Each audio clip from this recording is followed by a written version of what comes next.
we could go down like multiple bunny trails and rabbit holes with what all the manipulation that occurs in Wall Street. But the biggest thing is the mindset that it has created. Yeah. Why, Ian, let me ask you this. Why do we believe that retirement is the answer? All right, Joey, let's rock and roll, man. So I told you before we started that that Wealth Without Wall Street attracted me when your bookers sent it over, or your agent sent it over to me. And it's not about money today. Like, we're not just talking about money. We're talking about a life, a lifestyle. We're talking about ways to grow yourself. There's a lot of stuff that we're going to do today that doesn't have to do with just wealth. It's the byproducts that is wealth, or the features and benefits that are from wealth. We're going to talk about some of the beginnings of, and then we'll talk about those other fun things too. Yes. We're going to give the audience 3 steps to being an investor. We're going to tell the audience how they can grab your app and the book you've got coming out. First, let's get to know you. So what's your story? What's your background? Why is your business called Wealth Without Wall Street? Did Wall Street beat you up in an alley one day? Did you get your, did you lose your ass? Were you a Wall Street trader, investor? Like what's that about? Well, so I'll try to give you the truncated version. Sure. You want to know where I came from? I'm the son of my parents that work with the Salvation Army. So you want to talk about coming from no money, try working for a nonprofit. And this is a more background than you probably want to know, but when you work for the Salvation Army technically owns your house, your cars, all of the furniture in your house, and then they give you assignments.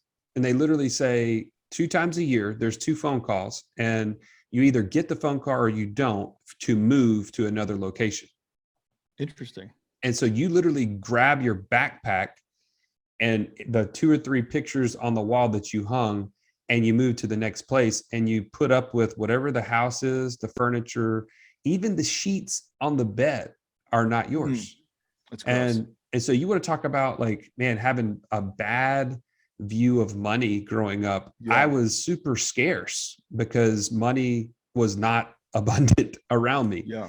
And so I had a lot of head trash growing up about that. And it fed into even my career choices. I actually thought I was going to go into the ministry full time from college, and God kept shutting doors, and it led me into the mortgage business in a roundabout way. And I really found a niche there. I loved it. I helped people. At my high point, I was making over $300,000 a year. And it was during that time that I was caught up in the corporate, really kind of just beast. And the corporate beast to me is feeling like you're trading more and more of your time to get to this next level that never truly satisfies. It always wants more. And what I mean by that is, man, I was working 60, 70 hours a week, and my marriage was starting to crumble, and I thought I was totally oblivious to it. Right. Yeah. Isn't that amazing? Even though I felt like I was crushing it. Yeah. Sure. I mean, that, I don't know if you can relate, but of course I can. Yeah. I mean, how many people do you interview that had the same situation? So many.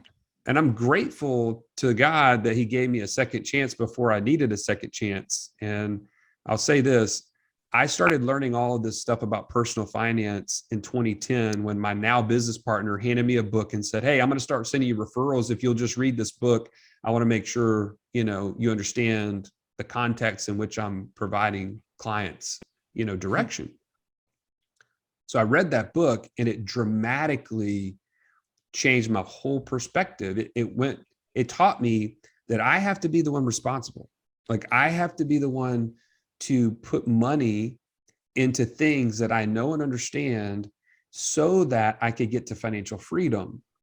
And what changed was, before that, I was that guy stuck putting money away in 401ks, IRAs, things that I could not touch or affect in any way. And so I had shut off the creativity in my brain, right? When it comes to investment, I wasn't thinking about that at all because I didn't have access to any of that money. Wall Street was taking care of that for me.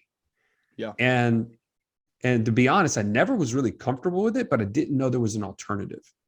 And so that's really, if you want to talk about what is Wealth Without Wall Street, it's a story of a guy in his 30s who wakes up to the fact that his life is being siphoned away, his money is being siphoned away, and he woke up and took action and took control to now become financially free. And there's 3 steps to getting there.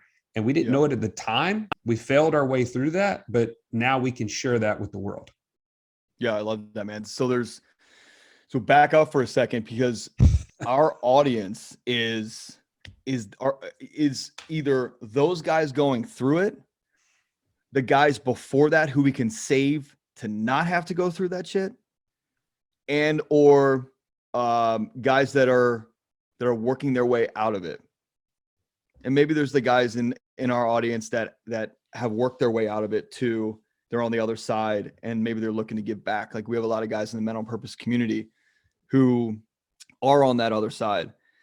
The interesting piece is how blind we are when we're in the middle of it. And it makes perfect sense now to think about it and to look back and go, God, man, I totally get that, how blind I was.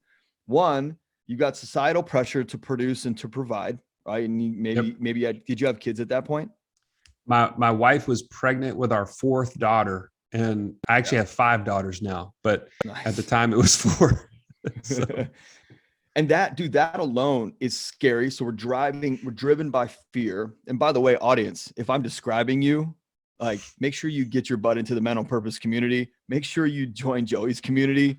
We're going to help you somehow with this podcast episode, and through those communities, we're going to help you. And like, there are still, like, I went through that making incredible money as a real estate agent. So I know that world, the mortgage world, the real estate world. I think the mortgage world is way tougher because there's not as much personal, like your personal relationship is with the agent, not the end user. Right. Like where the agent's relationship is with the end user, the client, and mortgage guy just gets thrown in from the relationship with the agent. And I can tell you, man, like those mortgage professionals, they would slit each other's throats to get closer to the guy producing a lot of buyers, all day. Yeah. And that's what also drives you to always be on your phone, because when that agent who you've worked so hard to build a relationship with calls you with a buyer and you need to help that person, and you just happen to be on vacation that week, you're no longer on vacation. No. And I can remember being that guy where I'm at the beach, my favorite place to be with my family, and I'm sending my wife and my daughters down to the beach saying, hey, I'll be right behind you. I just got to take this one other call, and I'll just be right behind you. And I'm walking down to the beach at that point, and they're walking up because they're done. Like they've been at the beach for 2 hours, and I'm the one missed the boat. And because I was literally at work in a different location, that's all it was. Yeah. Yeah. And I used to tell myself, no, I love working. I really enjoy working from different locations. Like I want to work from that condo down at the beach, and I want to work from Hawaii, and I want to work from Europe. That's cool. That's awesome. That was a lie. It was such a lie. Exactly. You know what's interesting? Tell me if you resonate with this. I got to a point where I knew, and I want this to resonate with the audience too. I knew how replaceable I was. And I stopped lying to myself, thinking that I was some special real estate agent, and that the lenders and the title companies and all these people that were kissing my ass and buying me dinner and helping with the fundraiser or whatever client appreciation event, that I was nobody unless I was producing. And here's the problem. 100%. That's the hamster race. Yeah. And I felt like I was nobody to everybody unless I was producing. So I want that to register with the audience right now. Like there are you guys listening right now. I felt like I was nothing, nobody, no value to the world unless I was producing at a very high level. And I'm talking my family, my daughter at the time, my wife, like my parents, my friends, my clients. I felt like I was nobody. And like we talked about it earlier, when people ask me about becoming a coach or investing, and I say, it's not about what you do. It's about who you are. Like that is what changed for me to get myself out of that rat race. Yes. And actually start to live a life that I chose for myself, where I really am not replaceable. Now, can somebody else get on the mic and host the Mental Purpose podcast? Sure. Can somebody else lead the mental purpose community and the masterminds and the curriculum and all that? Yeah, sure. They're not me. Like Aaron is not me. I'm not him. We can't be competition because we're not each other. As a real estate agent, I'm replaceable in that 1 minute at 11:05 p.m. when somebody says they need you and you don't pick up the phone because you're trying to have a restful night's sleep. And then the guy you've been prospecting after and courting and trying to get to buy a house for 3 years. This is a real story, by the way. At 7 a.m. when I call him and he goes, oh, hey man, yeah, we got it taken care of. I was like, oh, did you need something for your house? And he's like, no. We found a house we want to write an offer on. And I was like, oh, okay. Well, I'll be in the office like 5 minutes. I'll write the offer. No. We got it taken care of. We're all good. I'm like, okay. What does that mean? That's a gut punch right there. You know what? This sucks. I'm fucking nobody. I'm replaceable. I want to build a business where I'm not replaceable, where people really value me, whether I have $1 or $10 million, because it's who I am. It's how I show up. It's how I present myself and the way I represent what I'm like embodying. Mm-hmm. And that sounds like what you guys have done too, to move away from that world. Just wanted to be really clear on that because your story and my story are very similar. And now we're in our mission / purpose and callings of life. And that's really special. And I want everybody to feel that. I don't want everybody to know what $10 million feels like. I don't even know what $10 million feels like yet. I will. I want people to know what it feels like to be aligned with why you're really on this planet. That's power. That's real power. And you know what happened for me, Ian, was 4 years into implementing these strategies that Russ, my business partner, had taught me, and I'd read through that book. I said, this is so transformational for me and my family. And I'm looking down the road and thinking, this is going to change the trajectory of generations because of this. Big. And I sat at a conference with him one time and I was like, I turned to him, I said, why don't more people know about this? Right. And I looked around in the conference, there's like 250 people in a North American conference who knew this process even at the slightest bit. And I was like, well, there's the answer. There's not enough people talking about it. There's not enough people that know about it.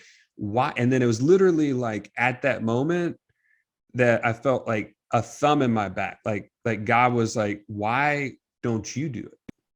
Yeah, fair. And that's when I was making $300,000 in the mortgage business. My wife didn't work. She was pregnant with our fourth daughter. Everything was comfortable. Pressure. Yeah, that's a lot of pressure to pull the trigger on that, though. Dude, I mean, you want to say that was huge. Yeah. But you know, the reason I brought the story up is because the impact that I was having in the mortgage business was great. Like I loved it. I was good at it, respected in the community, all these things. But the impact that I could have on people's lives to teach them what I had been living was far greater. I knew that comprehensively I could impact families and lives of people. And that's really my word. Like if you know anything about me, that's my word, impact. If I can't have impact, I'm moving on. Like I want to focus in on where I can have, make a difference. And so anyways, that's what pushed me to do this in 2014. And Russ and I have been growing ever since and just literally inviting people into the journey as we grow. I really enjoy what you're doing because it's not about like your topic is just the vehicle. Your the depth at which you embody this type of change and transformation and impact for the world, like it's very clear. You just have chosen that as the vehicle. Like I chose this as the vehicle. really, Exactly. let's be honest, the vehicles chose us. They chose us. That's So our right. stories are very similar, like making and I was making big money in real estate and flipping houses and building spec houses and have a big sales team. And you know, real estate agents, they have a lot bigger commissions than the mortgage brokers do. That's right. Don't remind me. And I think the mortgage brokers do a lot more work, Oh, honestly. And I think those things are going to change. So you jumped into this thing and like just let's there's so many places we can go with this. Let's just start talking about these steps to being an investor. So you built this company, you started thinking about the Wall Street piece. Why wealth without Wall Street? Is it because of which by the way, I totally agree with you. There's a lack of control with that aspect. And I think about people that have like a 401k or, you know, and that's all they're programmed to do. Yep. I have friends that just sock money into that 401k. And I said, by the way, if you have a crazy guy who's running that fund for the company you work for or whatever, pension fund or whatever for the state that you work for, and they have like a very down month, like psychologically down, and they go crazy and they start making clicks on that mouse, is your whole future retirement gone? Or is that stuff insured? That's a real question. Not a chance. There is no insurance on that. Okay. So somebody has your future, your wealth, your passive income, your retirement, your generational whatever that you've been socking away your whole life. Somebody has that under their trigger finger, basically. 100%. Yeah. And it's effing scary, dude. well, it's real scary. We could go down like multiple bunny trails and rabbit holes with what all the manipulation that occurs in Wall Street. But the biggest thing is the mindset that it has created. Yeah. Why, Ian, let me ask you this. Why do we believe that retirement is the answer? The answer to what? Freedom? Well, just what's our future look like? Well, everybody does this. They go to school, they get a job, they work really hard, they save money, and eventually they retire when they're gray. Their gray is starting to come through, and they're in the 70s. Yeah. Why do we believe that that's the natural progression? Well, one, we've never been taught any other way. Our school systems are horrific. Yeah, there's a lot of things, right? But why? What Wall Street is one of the greatest marketing engines that ever existed. Yeah. Think about this. Think about this as a business model. I want everybody to give me their money as much as they possibly can. I want to encourage them to give me as much as they possibly can for as long as they possibly can, so that I can take that money and invest it and make a healthy profit on it and give you back the difference. Yeah. Like, this is a brilliant model. Brilliant model. So how do I convince you to do that? Except to say, you know what? I'm smarter than you and you can't do it alone. You know what? I'm going to be your helper and I'm going to take care of your money and I'm going to make sure that you have some money left, but I can't be held responsible, by the way, for your retirement. It's like a weatherman. I can't be a weatherman. The weatherman. Money. But here's the thing. Retirement is such a joke. It's a lie, right? Why don't we believe that we can have freedom of our time today? And the reason is it's not that we don't believe, it's that we choose not to think that there are other options. And I'm telling you right now, man, like I had this conversation with somebody today. He's going to listen to this and he's going to know who I'm talking about. I'm not going to say his name.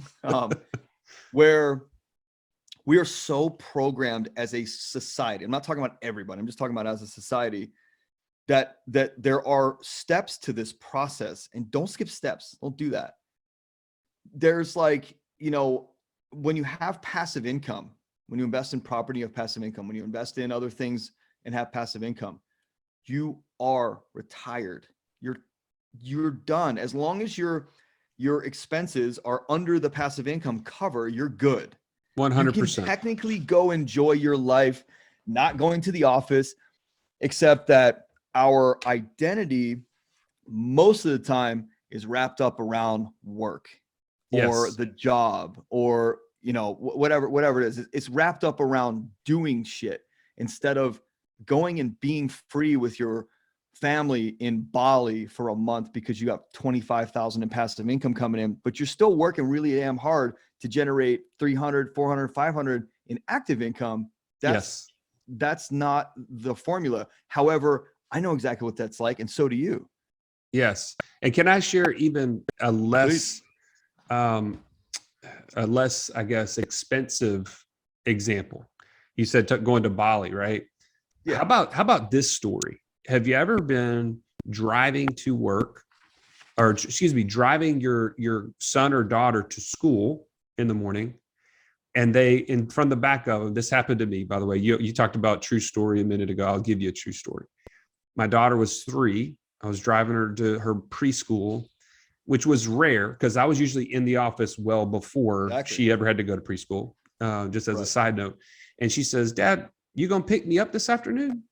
And I was like, "No, baby." I was like, kind of like, I don't do that. Like, your mom always is the one that picks you up. And she said, "Why are you not gonna pick me up?" And I said, "Well, I got to go to work." She said, "Well, why do you have to go to work?" I said, "Well, I have to pay for this car. I have to pay for our house, the food that we eat." She said, "Well, we already have a house. We already have a car." Like, it just didn't compute. Like, she just, this 3-year-old, just, why can't you come and pick me up? Like, I want to be with you, but you can't be with me. And as simple as that sounds, okay, I'm not talking about going on some, lavish journey with my family, which is awesome, by the way. Yeah. We did that earlier this year. But when you have to go to work, and this is the anchor that drove me. This is about 5 years ago. We were on this journey to growing our passive income. And this was the anchor that drove me, was this conversation with my daughter. And I said, I will never tell my daughter I have to go to work when she wants to spend time with me, because I will never have this time back. Dude, that's true. That's what drove me. We have a very similar situation here. I realized I was replaceable, right? And any real estate agents listening to this, get as pissed off as you want. You are 100% replaceable. Any mortgage brokers, you're 100% replaceable. Try not answering your phone to your top agent that refers you business for 5 hours. You're done. Yeah. You're replaceable. You're nobody at that point. You guys are going to become enemies because you're going to hate each other so bad. You're going to be so hurt, you'll come out and hate. And I realized after the first year, my daughter was my daughter was 1, and I realized, like, man, I am selling people houses that don't give a shit about me. And I said to my broker, "What would you do if I died tomorrow?" And he goes, "How many transactions do you have?" I was like, 23 open transactions. As I said, and I prefaced it, he's a great guy. He's a great guy. And I said, "Hey man, like business-wise, what would you do if I died tomorrow?" And he said, "How many transactions do you have?" I said, 23 open. And he goes, "We'd figure it out. We handle it. We'd give it to another agent. And we'd close them up." And I said, "What about me?" And he goes, "What about you? You're dead." And I said, "That's all I need to know." And bro, I cried in the bathroom. I was really upset because I realized that I just missed a year of my daughter's life servicing people that I was replaceable to, that if I died, they'd still complete those transactions. And I actually had nothing to do with that. And I didn't need to be there. So I started making changes in my business, started getting into personal development, started learning how to evolve me. And then I realized the business was the means to an end, not my life. I love real estate. Right. I'm an expert at teaching and coaching real estate, building real estate businesses.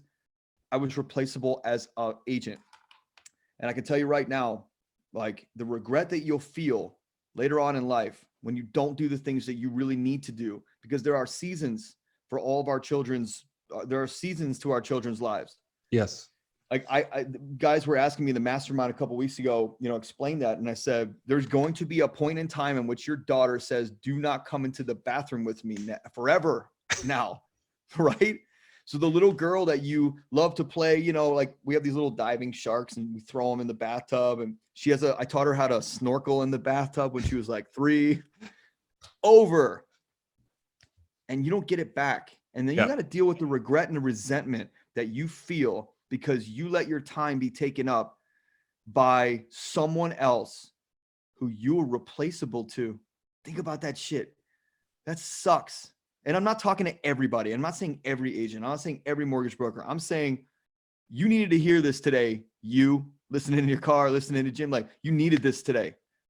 Like, I never wanted my kids to ever know that I left the house and fought traffic to go to an office. When my daughter got old enough, I left the real estate office and started working from home.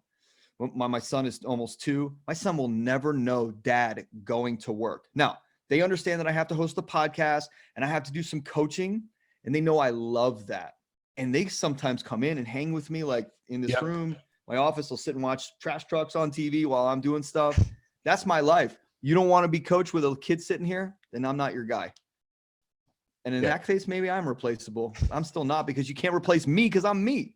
You can replace a real estate license. You can't replace experience and expertise in coaching. But I love that mindset that you have around that, because it's the same one I have. Like, I won't be able to pick my daughter up from school today. Yet I take her every morning. I get to cruise down Mulholland Drive to her school. Like, every morning we get to experience that together. And I know that at a certain point, right, when the season ends, that I will be satisfied with those choices that I made to not take calls before 9 and to not take calls after 5. Now, granted, building a business, I get it. There are going to be days like last week. There are days where I worked way into the night. I still took a break to hang out with them and to eat dinner and put them to bed. And then I went back to it. And that's very rare. It's very rare. Right. So the point is, make decisions that you won't regret later on, even if in the present moment they seem like they're going to cost you a lot. Trust me, and trust Joey, they're not going to cost you nearly as much now that they will in the future. And that's a big thing to take from this podcast. So let's talk about, we could go down this hole. We can go down this for a long time. So I want to make sure we come back out and talk about being an investor, the steps that you guys have and what you discovered. Well, so here's what we did is we learned over the last 12 years of working together that there were steps that we either knowingly or unknowingly took that now we have organized and said they're really under 3 kind of umbrellas. And you think about your Maps app. If you pull out your phone and you put in your maps and pull it up, it's a worthless tool without a destination. You ever thought about that? 100%. I mean, I guess it can tell you where you're at right this second, but you already know that. So putting in a destination makes the whole thing work. And so we kind of use the 3 steps as GPS, right? Yep, love it. So GPS stands for goal, plan, support. And we start with the goal, because if your vision, we've already kind of hit on it up to this point. If your vision for your life does not include being free today, then you're going to make decisions with your money, with your time, with your resources that's God given you. Like, he's given you all these resources. What are you going to do with them? How are you going to steward them? Well, you're going to steward them in the way that your vision actually leads you to. And so we actually created a course, Ian, if it's okay, that is free. We call it the Passport Challenge, because in 3 days you can go through this, and you can go faster if you're like, trying to get things done. But in 3 days, you can outline exactly what financial freedom looks like to you. Who will I be? What will I do or quit doing? And what will I have when I'm financially free? And it actually is an effort of building a vision board that you can keep in front of yourself all the time. Totally free. You go to wealthwithoutwallstreet.com/passport. And that actually gives you also free membership into our community. So you get both the membership and the Passport Challenge. And if you start with that goal, now you're ready to create a plan. So I don't know, that's just how we've started it. Oh, I love that. I love that. But you do have is that's a framework, a foundational framework for my life, man. That's a big one. And that is when you were asking earlier, or you asking me the question, why don't more people do this or no?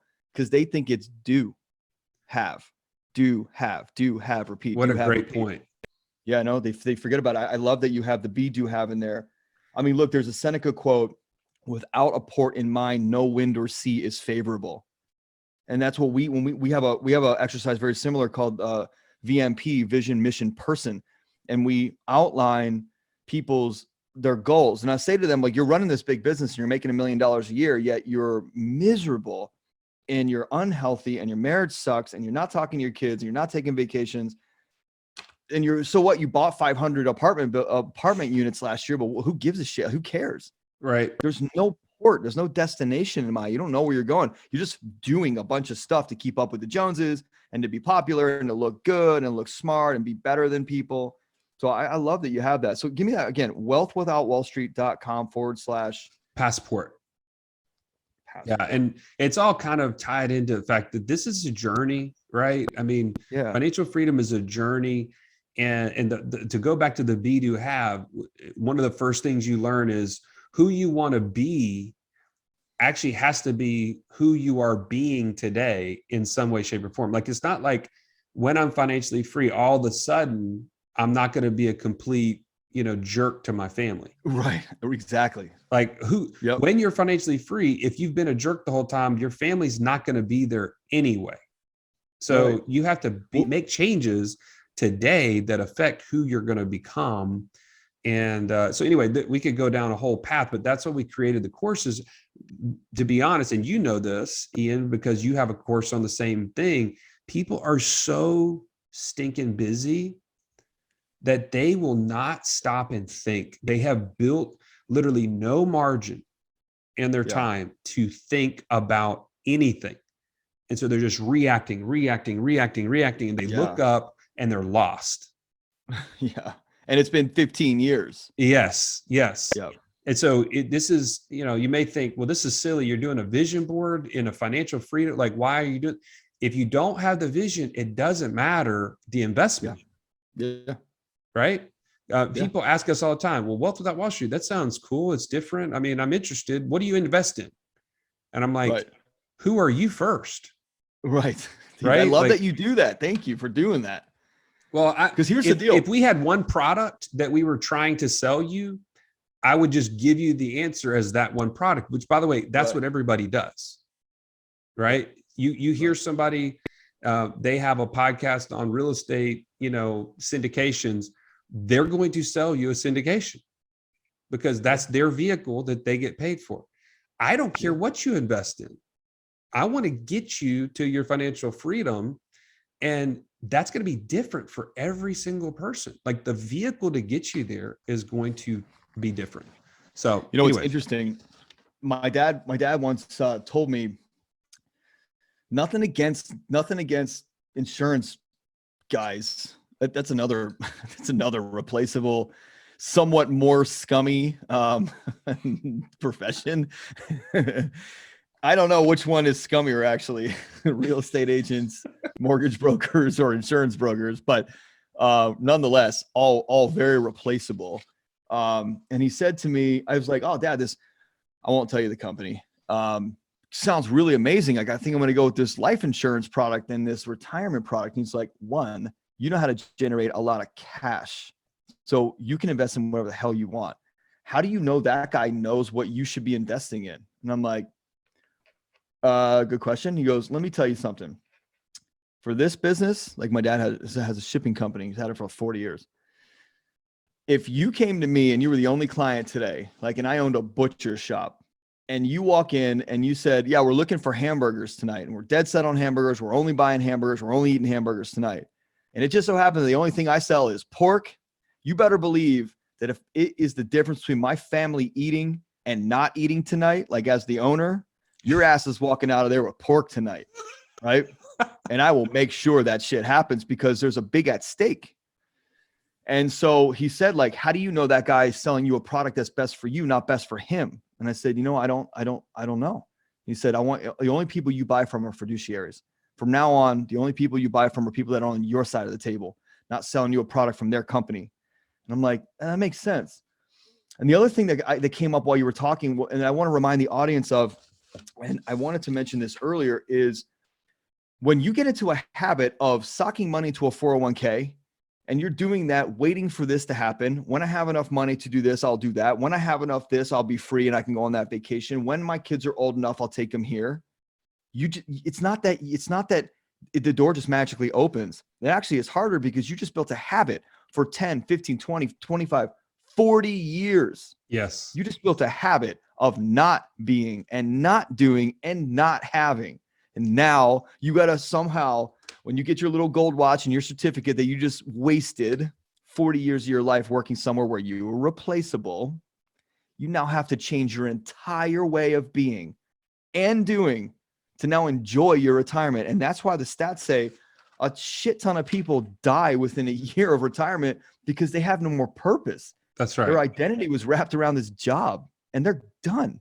And that's well, scary, to your man. point, like if you spent your whole life scrimping and saving and scrimping and saving to try to retire so that then I can start living. Yeah.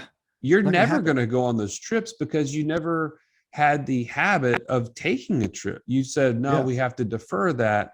Well, you're just going to keep deferring it. And by the way, now you probably don't have your health. Yeah. Right. To enjoy it. By the way, is there a balance? Oh yeah. Is there a balance between, because like I moved to California. My house is 5 times as expensive as it was in Maryland. And I chose to be in this area because listen, we wanted to be a couple miles from the beach and we wanted to live on a mountain and see a sunrise and a sunset. Like we chose that. We also balance out with other things. Like we don't get crazy with cars or jewelry or clothes or anything like that. My daughter's school, my son's little preschool, and our house are probably the big ones. We still like to go experience a lot of stuff. So can you balance that? Is that smart to do?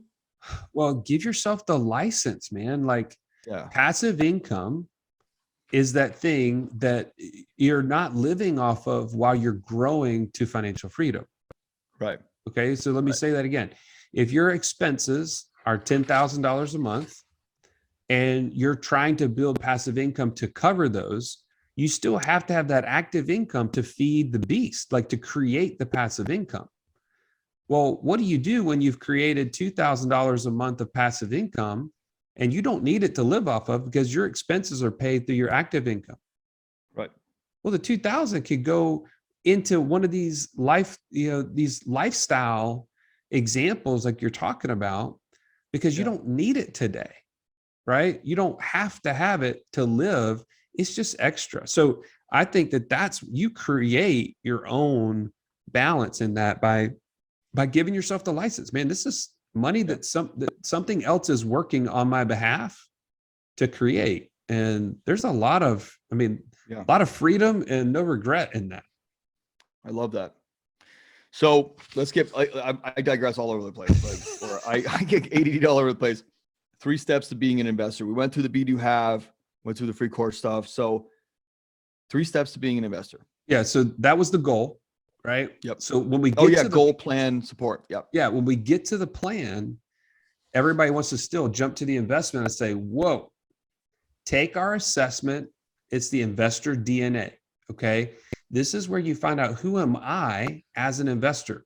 And we partner that with, about 8 different passive income ideas that we have the pros and the cons and the resources necessary to be successful in each one of those categories. And by the way, Russ and I have done virtually everything on this list ourselves. And so we built this matrix, we call it the passive income matrix, from experience and from feedback from our community. And so let's say that you're a high driving, a D personality on like the disc profile. That's what ours is based off of, by the way. We had it built around the disc profile. If you're a high driving D, you're going to want results. You're going to want them quick. You're going to want as cool and unique an idea that you can possibly have. You want to have beat your chest a little bit whenever someone says, hey, what are you into? And you got like, hey, I got this really cool thing nobody else knows. there's going to be specific things that you're going to want to be a part of on this list. And there's going to be others, the cons are going to be like, hey, this requires detail, follow through, tons of communication with people. You're going to have to be hospitable and all, like to be in the short-term rental business. You'll be like, no, I don't want to do that. Well, but the rate of return is so big. Like people get so caught up on, man, the rate of return is so good. That's what I got to do. But if you would be miserable the whole time doing it, you should never do it. So take that assessment, figure out who you are as an investor, align it with the types of investments that would be really good for that personality type, or get you a partner who's really good at those things, and you guys both add value in the way you can. Doesn't mean the door's closed all the way. It just means you got to be creative about it. Then now all your assets and your cash flows and the things that you're doing can align behind that, and that creates momentum. I mean, that's when you really get off the races. You've really gotten rid of the lack of confidence, because now this is my vision. This thing aligns with my vision, and it aligns with who I am as an investor. How much money can I get behind it? Because give me 24 months and I'm going to be financially free. Give me 60 months. I don't know. I don't care what the number is, but give yourself then the goal. And that's where the last thing comes in, the support, the GPS, the support is that's when you're circling yourself up with a coach and with the community at large who, to be honest, and you know this, Ian, when you surround yourself with the right people, they're pushing you towards your goal. They're not questioning you and saying, oh, where did you hear about this land flipping thing? This sounds like a scam, man. I don't know anybody that would buy raw land and then flip it for 300% returns. Like that's are you sure about this? I mean, you get people around you saying that, what are your chances that you're going to be successful? Very slim to none. It's cool that you got that though, that assessment. I mean, I that was me. All the people I was surrounding myself with, years ago in the real estate business, we're all buying real estate. The real estate agents were buying real estate naturally. We're finding good deals and we're buying multifamily, and multifamily was this thing. And listen, I'm not knocking on real estate investing or multifamily or any of that. I can just tell you that I freaking hated it. I was so bored with it. I was so done with it. I just was stuck in this trap that said, well, that's what you're supposed to do. You're a real estate agent. You find deals, you buy them, and you rent them and get passive income. And all I could think of was like, God, this is the most miserable thing ever. Like running these numbers and cost segregation. And I'm like, I hate this. And then you know what happened? Like I told you, my partner stole a shit ton of money, skipped town, left me with $2 million in debt. I paid it all off, almost all of it. And I started renting my car out on Turo. And I was like, holy shit, this is fantastic. I love this.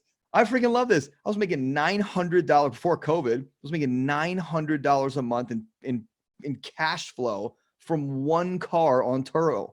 I was like, this is awesome. It's so crazy. I want a stable of 50 Turo cars. And then COVID hit and kind of changed things. And I moved to LA. Now I'm like, I want a stable of 50 Turo cars again. I love that. I think it's awesome. So it's so cool that you're helping people, because I'm telling you right now, man, I know so many people in the short-term rental game who are not cut for that. And they're buying, same like as me with the long-term and the multifamily.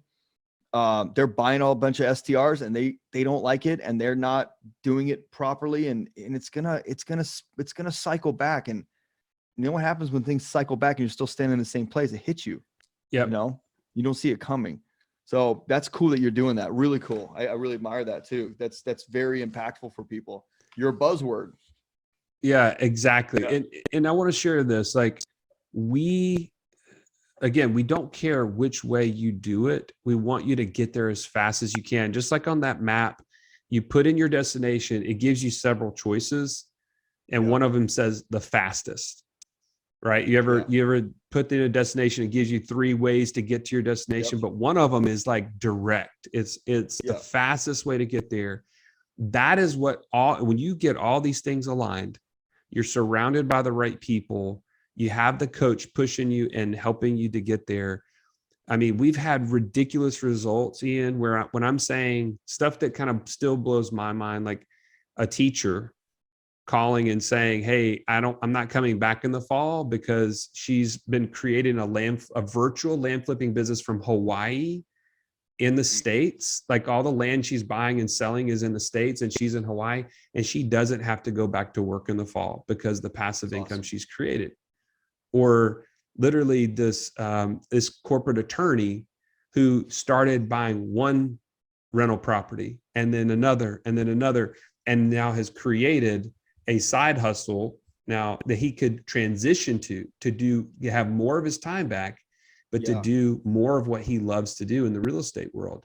And those things happen in 24 to 48 months on average, a lot. So if you think it's not possible, you just have to raise your lid. Like you have to put yourself in the place where these things are happening and then take action. And what we're talking about here is living your life. Like your job is not your life. And people ask me all the time, we have 400 members in the mental purpose community at this point, maybe more by the time this goes out. There will be more by the time this goes out. Let's put that this way. There will be more than 400. And I have people ask me all the time, they're like, I don't know what to do with myself if I wasn't working. And I'm like, I understand that's your program that's running. We need to just change the program. We need to evolve the program. You can't run iOS 6 on an iPhone 13. Like it doesn't work. So the program doesn't work. So if you have an iPhone 3 and somehow it still turns on, it won't run any of the apps. It just doesn't do it. It doesn't know how. The program doesn't do it. And we're so programmed to get up and go to work and go do this thing. I think that actually, and I want to know your opinion, I think that actually holds people back from doing the level of investing and getting the level of passive income that they could or able or capable to, because they don't know what the hell they do with their free time. And I think that comes down to self-understanding, self-love, self-value. They just don't know who they are without being a lawyer, without being a real estate agent. Well, what am I going to do? Go sit at the beach for a couple of days? I'll be bored. I might as well just work. Exactly. Well, it's about options and opportunity. It's not saying you have to stop. It's saying that if you did want to stop, when your daughter says, "Can you come pick me up?" and you go, "You know what? I can today." Because when that client calls me and says, "I need you out here tonight," that was the change. That was one of the big turning points for me in my business when the client, a for sale by owner who I worked really hard to get, said, I'll sign tomorrow. And I said, why not sign tonight? And they said, "Well, we want to interview a couple more people." And I said, "You said you're convinced on me. This is a $700,000-$800,000 house. I love these guys. Like they were great to me."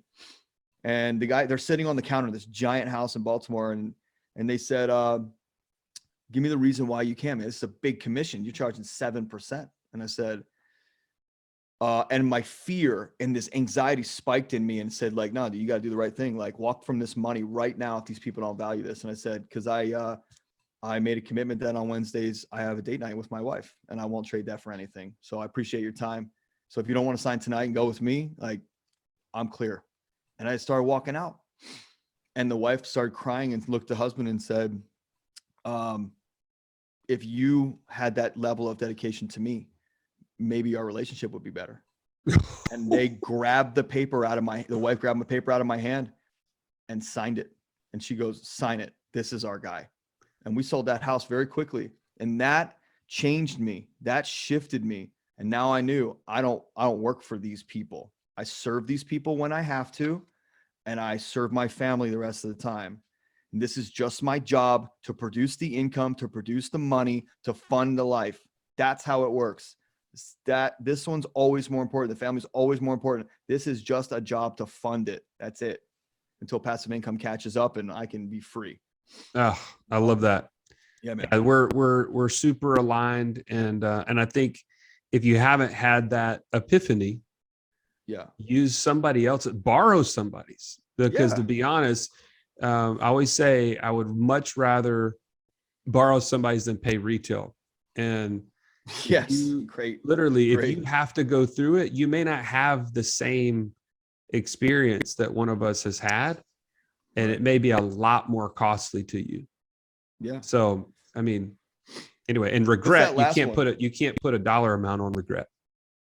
No, definitely not. And look, at the end of your life, however long it is, you really want to be thinking about all the stuff that you could have, should have, would have done? No, that's not the point. The point is not to work.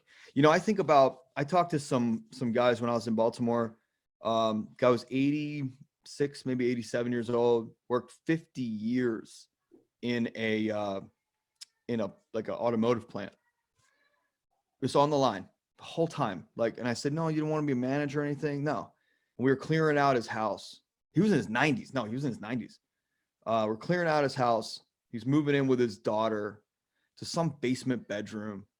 And I'm like, man, this guy's whole life, like, all he did was work to have like this house paid off and to have a little bit of money in the bank. He's been wearing the same clothes since the 80s. He's driving the same truck since the 90s.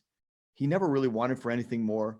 His kids are going to freaking attack his whatever he's left, whatever the inheritance is. They're going to attack that like hungry dogs on a down deer, you know, whatever. And like, what was that purpose there? Well, like, I don't know why I get so esoteric and thinking about it. I think that's the right word. Like, what was his job here on this planet to work that one slot? And I get it. Not all of us can be leaders. Not all of us can be business builders. We have to have people fill the slots. Yet, how do we encourage people to go for more, to be more, to do and have more? Like, that's my mission. Like, they're always going to be filled slots for that assembly line. Like, why can't you go for the management position? Why can't you go for leadership? Why can't you step out and get your own business started? Like, what you guys are doing is going to help people with the opportunity and option piece that says, I got the cash. I could step out. I could step out. Now it's just fear staring us in the eyes. I got the cash. I could step out here, you know? Yeah. Yeah. There are models. Some are more proven than others, right? Like you can follow certain things, and others are much more entrepreneurial. Yeah, sure. I mean, talking to a guy right now who has been in the flooring industry for 21 years, and he just said, man, after listening to your podcast and learning more about this process, he's like, I'm putting him on notice. Like, I'm That's done awesome. with this, I love and it. I'm starting a renovation company in the next 3 weeks. And I mean, there was just, but that was much more entrepreneurial of his own knowledge and all that. Um, it's not like something that's in our program per se, but it just was something he took the ball by the, he took the ball to run with it. And, but it's possible. And like you're saying, we can't ever give you more than you want. But the big thing is we want to inspire you. That's why every month Russ and I share our own private, personal passive income report. And you could have been alongside us, like listening to the podcast 18 months ago. It was $3,000 in a month, and in the last 3 to 4 months, it's averaged between 45 and 65,000 in passive income. And that's not to gloat. That's to tell you that we have gotten so laser focused that we started implementing these things, and it's all possible if you just continue to follow the process. Yeah, man, that's wow. 45 to 60,000. Now I'm interested in that. I'm real interested in that. Yeah. And what's the last one? Support, goal, plan, support. Well, that's just where we have coaches involved that help you through that. And we also have our community. So both of those things are necessary. As you know, that's why you have Men on Purpose community and coaching. Like, one is great. Both is where you start to see massive results, because you can be a fly on the wall and you can gain from other people in a group, but having somebody committed to helping you walk through what you know you should do, but you may not have done otherwise. That's why we have full-time coaches, and we help people to implement exactly what they want to do. That's awesome, man. Well, this has been it's been a real treat. I just am so excited that there's other guys out there in different industries that are so aligned, like with us and what we're doing. No doubt. Our lives are very similar. I don't have 5 daughters. I have one daughter and one son. You're doing some really great stuff for the world, man. Like definitely definition of a man on purpose. And that's really cool to see. And I applaud it. And I'm really grateful that you took the time for us this week, or this I was gonna say this day. this morning, this afternoon, whatever it is for you. I'm out in California, so I think it's noon. Yeah, dude. Thanks for giving us some time today. Really appreciate it. It's my pleasure. It's never work when you're literally just sharing with like-minded people and I agree. and inspiring, man. That's what I love to do. Let me ask you a quick question about that. There are many aspects of this coaching business that I think are passive income, because you give me $100 million in the bank, I'm still doing some of these things. I'm still doing this podcast, which, the podcast doesn't bring any income. It's an authority piece. It justifies or whatever. Yeah. It's good content. There are many aspects to our business that I would still be doing with all my bills covered. I'd still be coaching. I love coaching. I think selling a course is passive income, right? Yep. Do it once and it continues to produce. Just to your point, one of our coaches was an airline pilot, and for, I want to say 20 years. And last month he turned in his notice because his passive income has exceeded his monthly expenses. And he stays on with us because he loves to coach people on the same process. I mean, we're like, well, I guess, Mark's not going to stay on with us. He's like, absolutely not. I get to do this. Yeah. I get to be a part of this. And by the way, I am taking a lot of time off. Just FYI. Yeah. We're like, more power to you, bro. Justified, man. No, you do it. Go ahead and do it. All right, Joey. Well, thanks for doing this, man. wealthwithoutwallstreet.com/passport. Yes. Where they can find the free gift, so to speak. Yeah, the free course. And when you join the community, you can download the app from the App Store and just hit me up on there. There's a DM function within our app. And so tell me you heard me and Ian go on and on for like 7 hours and you loved it. And, I believe it has been that. I'd love to connect with you there. Yeah. So, dude, very grateful for you. Thanks, man. And audience, we really appreciate you listening, giving feedback, joining the community. If you haven't joined our community, make sure you do the Men on Purpose community on Facebook. Join Joey's community, Wealth Without Wall Street. I hope you enjoyed this episode. If you did, if you got something from this, which unless you weren't paying attention, you got something from this. I know you did. I'm confident. Joey's confident in that too. You got something from this. Do us a favor, share this out on your social media, share this with a friend. Just be that leader, be that person for somebody that maybe has that dead end job where they just want an option. They just need an opportunity to get out. Maybe this is what they need to hear to give them some structure. Then give them Joey's free course, and you may be the catalyst to someone's life opening up. And shit, you can't put a price on that. Like, that is invaluable. There's no price you can put on it. And you have just changed someone's life. Like, think about that. So get this episode out, share it out to your social media. Tell us what you learned. Tell your people what you learned. Share it with a friend who you think could need it. Again, share what you learned. Don't just be like, yo, listen to this. Say, hey, this is what I got, and I think you could benefit from it too. Here you go. So, audience, we love you. We appreciate all of your support. Get over into the Men on Purpose community. We've got a mastermind starting again soon. And until next time, we'll I messed that up. I always say, I don't remember what I say. Audience, take care. Have a good one. We'll catch you on the next one.